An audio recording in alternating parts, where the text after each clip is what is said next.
बासित अली। बासित अली। बासित साहब, आप इंतजाम के बारे में, सिक्योरिटी के बारे में क्या कहना चाहेंगे? माननीय CP sir, joint CP law and order sir,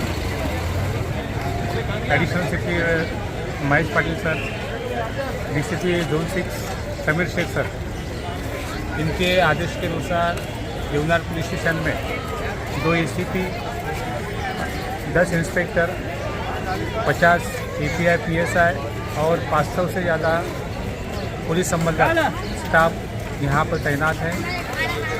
हम लोगों ने सादे ड्रेस में भी जी, जहाँ पर मोबाइल चोरी, पिक पॉकेटिंग होने की संभावना है, ऐसे जगह पर सब गश्त करते हैं।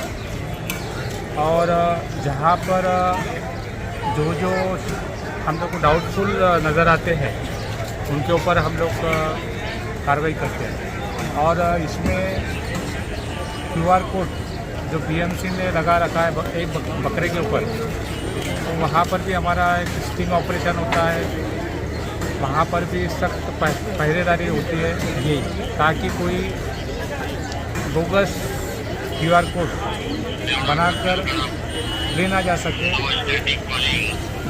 लेकिन उसमें अभी तक जो भी क्रिमिनल है उनको विफलता लगी है।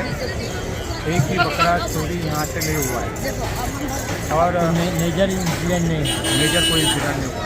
जो सब गायब हो गया। नहीं, ऐसा कुछ भी नहीं हुआ। पुलिस का काफ़ी अच्छा यहाँ पर बंदोबस्त लगा है और हम लोग चौकन्ना है। Thank you. Thank you so much sir, thank you.